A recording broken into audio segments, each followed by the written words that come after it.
جو خواتین وضو کے بعد شیشہ دیکھتی ہیں وہ پہلے یہ بیان ضرور سن لیں۔ بسم اللہ الرحمن الرحیم۔ ناظرین، وضو کے بعد شیشہ دیکھنا چاہیے یا نہیں؟ کیا وضو کرتے وقت شیشہ دیکھ لیا تو کیا اس سے وضو رہے گا یا ٹوٹ جائے گا؟ جو مسلمانوں پر محض نماز یا قرآن کو چھونے سے پہلے فرض ہے، اس میں پانی کی مدد سے وضو کیا جاتا ہے۔ اسلام میں وضو کے مختلف طریقے ہیں مگر کم و بیش ایک جیسے ہیں۔ وضو جسمانی روحانی پاکیزگی ہے۔ قرآن میں ایک آیت وضو کے نام سے موجود ہے جس میں وضو کے طریقہ پر روشنی پڑتی ہے۔ احادیث میں اس کی بہت زیادہ فضیلت بیان ہوئی ہے۔ حضرت ابو ہریرہ رضی اللہ تعالیٰ عنہ سے مروی ہے کہ حضور صلی اللہ علیہ وآلہ وسلم نے فرمایا، جب کوئی مومن وضو کرتا ہے تو اس وقت چہرہ دھوتا ہے، اور جب وہ چہرہ دھوتا ہے تو جیسے ہی چہرے سے پانی گرتا ہے یا پانی کا آخری قطرہ گرتا ہے تو اس کے وہ گناہ جھڑ جاتے ہیں جو اس نے اپنی آنکھوں سے کیے تھے۔ جب وہ اپنے ہاتھ دھوتا ہے تو جیسے ہی اس کے ہاتھوں سے پانی کے قطرے گرتے ہیں، پانی یا پانی کا آخری قطرہ گرتا ہے تو اس کے وہ گناہ جھڑ جاتے ہیں جو اس نے اپنے ہاتھوں سے کیے تھے۔ اور جب وہ اپنے پاؤں دھوتا ہے، جیسے اس کے پاؤں سے پانی گرتا ہے یا اس کے پاؤں سے پانی کا آخری قطرہ گرتا ہے تو اس کے سارے گناہ مٹ جاتے ہیں جو اس نے کیے تھے، یہاں تک کہ وہ گناہوں سے پاک ہو جاتا ہے۔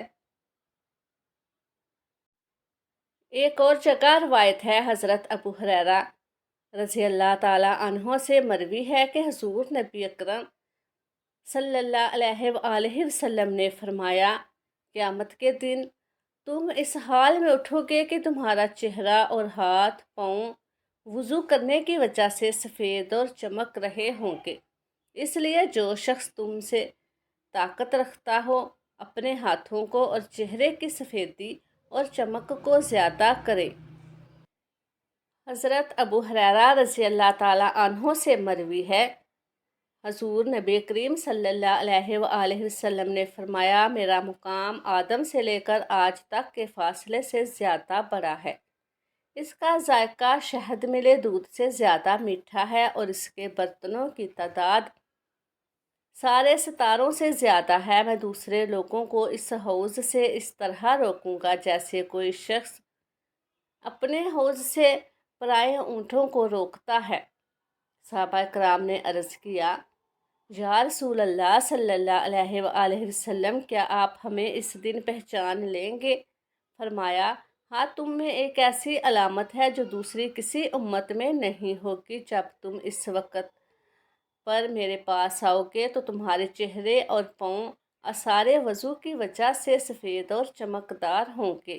حضرت عبداللہ بن مسعود رضی اللہ تعالیٰ عنہ سے روایت ہے کہ رسول اللہ صلی اللہ علیہ وآلہ وسلم شیشہ دیکھتے وقت یہ دعا پڑھتے تھے، ترجمہ: اللہ نے مجھے بہت اچھا بنایا، آپ کے اخلاق بھی اچھے کر دیجئے۔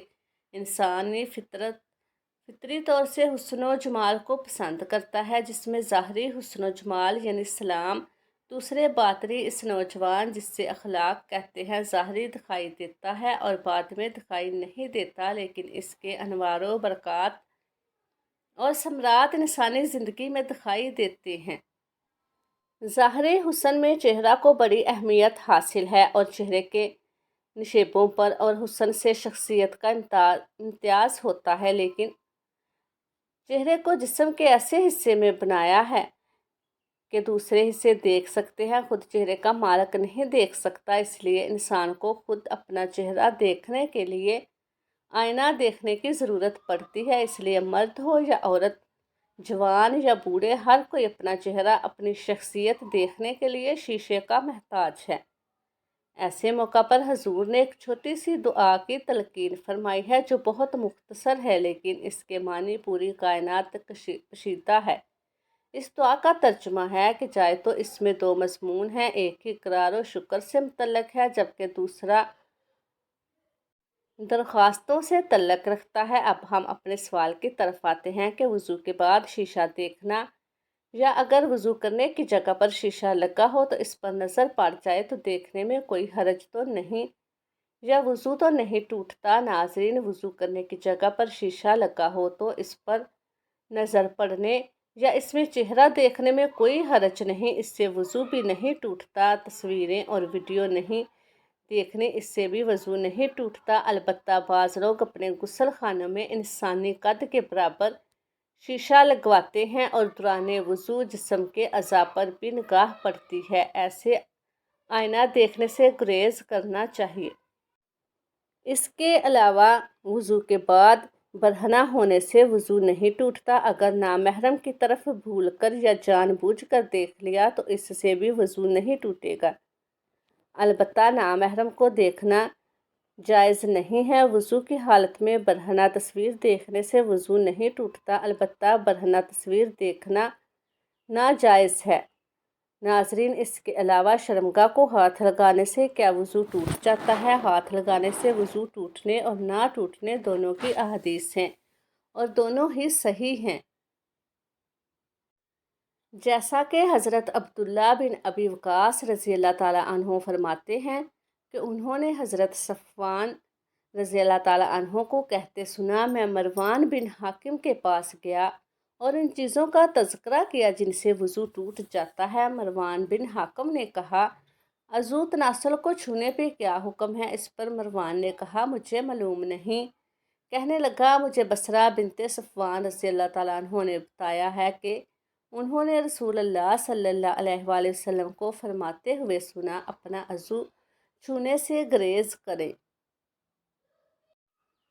جبکہ قیس بن مالک رضی اللہ تعالیٰ عنہ اپنے والد سے روایت کی گئی، رسول اللہ صلی اللہ علیہ وآلہ وسلم سے ایک شخص نے سطر کو ہاتھ لگانے پر وضو کرنے کے متعلق پوچھا تو آپ صلی اللہ علیہ وآلہ وسلم نے فرمایا، وہ بھی تو تمہارے جسم کا ایک ٹکڑا ہے۔ اسی طرح ابی راوی رحمۃ اللہ علیہ سے مروی ہے کہ عبداللہ بن عباس رضی اللہ تعالیٰ عنہ سے شرمگاہ کے اندر چھو لینے کے بارے میں پوچھے گئے سوال کا جواب دیتے ہوئے فرمایا، میں اپنے سطر کو چھونے اور ناپاک کو چھونے میں فرق نہیں سمجھتا۔ حضرت ابو ہریرہ رضی اللہ تعالیٰ عنہ سے فرمایا، تم میں سے کسی کا ہاتھ اس کی شرمگاہ کو لگے اور شرمگاہ کے درمیان میں کوئی سطح نہ ہو، یعنی ہاتھ براہ راست شرمگاہ کو مس کرے تو اسے چاہیے کہ وہ وضو کرے۔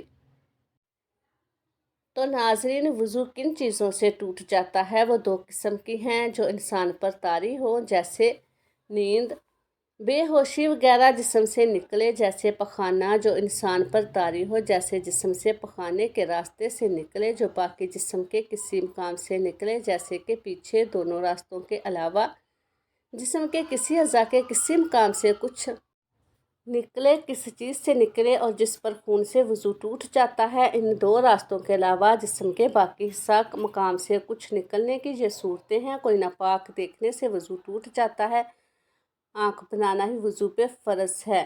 اللہ تعالیٰ ہم سب کو دین پر چلنے کی توفیق عطا فرمائے، آمین۔ اللہ تعالیٰ ہمیں دین کی مکمل سمجھ نصیب فرمائے۔ اللہ تعالیٰ میرا سنانا اور آپ کا سننا اپنی بارگاہ الہی میں قبول و منظور فرمائے۔